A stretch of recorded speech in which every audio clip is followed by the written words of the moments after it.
अस्सलाम वालेकुम and welcome to Germany for student channel. आज German language course B1 level का लेसन नंबर 36 है। लेसन नंबर 36 के अंदर हम एक नए टॉपिक को स्टार्ट करने जा रहे हैं जो कि है रिलेटिव सेंटेंसेस। इसको जर्मन लैंग्वेज में रिलेटिव जेट से भी कहते हैं। आज के लेसन के अंदर हम देखेंगे कि रिलेटिव सेंटेंसेस को हम कब इस्तेमाल करते हैं, कैसे इस्तेमाल करते हैं, इसका क्या सेंटेंस स्ट्रक्चर होता है। फिर कुछ एग्जांपल्स की मदद से इसको डिटेल के अंदर देखेंगे और लेसन के एंड के ऊपर आपके लिए होमवर्क होगा जिससे आपको अपनी अंडरस्टैंडिंग को जज करने में मदद मिलेगी कि ये लेसन या ये टॉपिक आपने किस हद तक समझा है। तो स्टार्ट करते हैं। रिलेटिव सेंटेंसेस के अंदर एक हाउप्टजार्ट्स होता है और एक या एक से ज्यादा रिलेटिव क्लॉज होती है। इस एक या एक से ज्यादा रिलेटिव क्लॉज का मकसद ये होता है कि जो हाउप्टजार्ट्स के अंदर नाउन है उसको फर्दर डिस्क्राइब किया जाए। इसको हम एग्जांपल्स की मदद से डिटेल के अंदर देखेंगे, लेकिन अभी सबसे पहले हम देख लेते हैं कि इसका सेंटेंस स्ट्रक्चर क्या होगा। सबसे पहले हम लिखेंगे हाउप्टजार्ट्स को। हाउप्टजार्ट्स अगर प्रेजेंट के अंदर होगा तो प्रेजेंट का सेंटेंस स्ट्रक्चर यूज करेंगे, अगर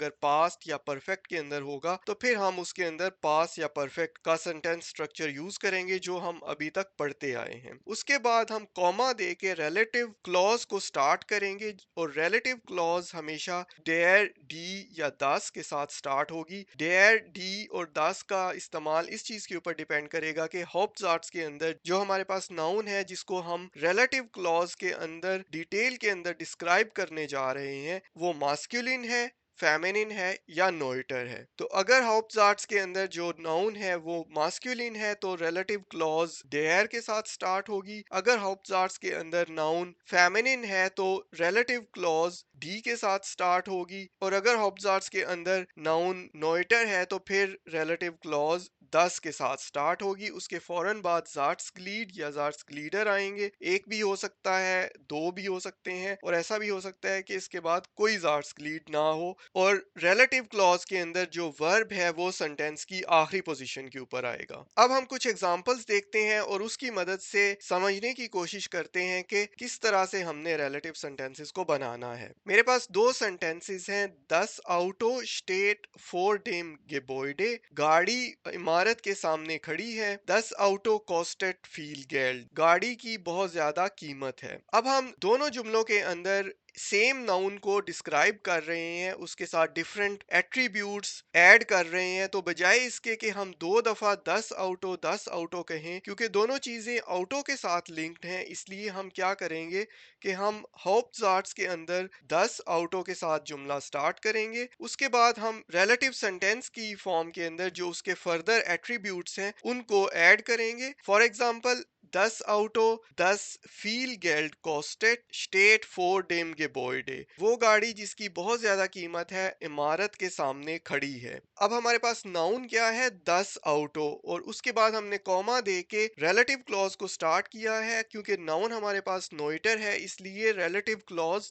10 के साथ शुरू होगी। इस 10 का मतलब ये होगा कि हम हाउप्टजार्ट्स के अंदर जो नोइटर नाउन है उसको रेफर कर रहे हैं, उसका हवाला दे रहे हैं। फील गेल्ड जार्ट्सग्लीड है और कॉस्टेड जो कि वर्ब है वो रिलेटिव क्लॉज के एंड के ऊपर आएगा। उसके बाद कॉमा दे के वर्ब के साथ जुमला स्टार्ट करेंगे, क्योंकि यहाँ पे भी हम ऑटो के बारे में जो उसके एट्रीब्यूट्स हैं उनको ऐड कर रहे हैं सेंटेंस के अंदर।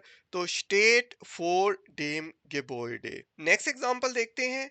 Das Buch liegt auf dem Schreibtisch, किताब डेस्क के ऊपर या टेबल के ऊपर पड़ी हुई है। Das Buch hat vielen Studierenden geholfen, किताब ने बहुत सारे स्टूडेंट्स की मदद की है।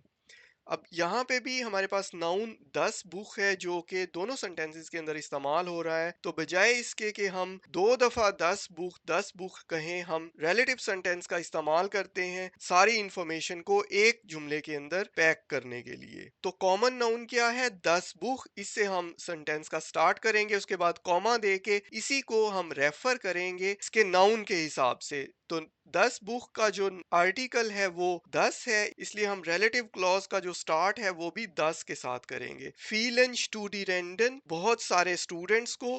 गेहोल्फन हार्ट, अब यहाँ पे क्योंकि परफेक्ट टेंस है इसलिए पार्टिसिप्स वाई फॉर्म ऑफ द वर्ब इस्तेमाल करेंगे और हट या जाइन जो है वो जुमले की आखिरी पोजीशन के ऊपर जाएगा। उसके बाद कॉमा दे के वर्ब के साथ जुमला स्टार्ट करेंगे और ये वर्ब कॉन्जुगेट होगा नाउन के हिसाब से। तो लीक्ड के साथ हम जुमला स्टार्ट करेंगे, ऑफ डेम श्राइब्टिश, वो किताब जिसने बहुत सारे स्टूडेंट्स की हेल्प की है, टेबल के ऊपर पड़ी हुई है। नेक्स्ट एग्जांपल देखते हैं। 10 project beginnt nächste Woche, project अगले हफ्ते स्टार्ट होता है। Das Projekt hat große Aufmerksamkeit in den Medien bekommen, project ने मीडिया के अंदर बहुत तवज्जो हासिल कर ली है या कर चुका है। अब यहाँ पे जो कॉमन नाउन है वो है 10 प्रोजेक्ट, इसलिए 10 प्रोजेक्ट के साथ जुमला स्टार्ट करेंगे। क्योंकि प्रोजेक्ट भी एक नोइटर नाउन है, इसलिए 10 के साथ रिलेटिव क्लॉज स्टार्ट होगा और इस 10 का मतलब ये है कि हम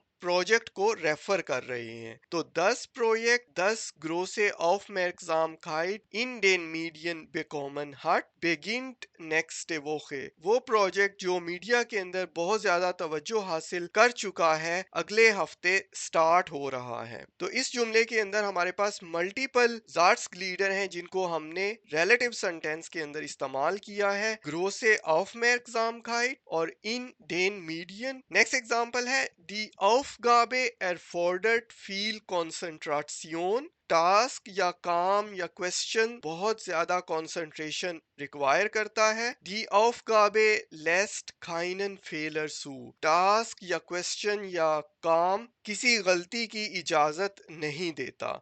तो यहाँ पे भी हमारे पास जो कॉमन नाउन है वो है डी ऑफ काबे, इसलिए डी ऑफ काबे से हम जुमले का स्टार्ट करेंगे और उसके बाद कॉमा दे के, क्योंकि ऑफ काबे एक फेमिनिन नाउन है इसलिए हम यहाँ पे डी के साथ रिलेटिव क्लॉज स्टार्ट करेंगे। इस डी का मतलब है कि हम रेफर कर रहे हैं डी ऑफ काबे को।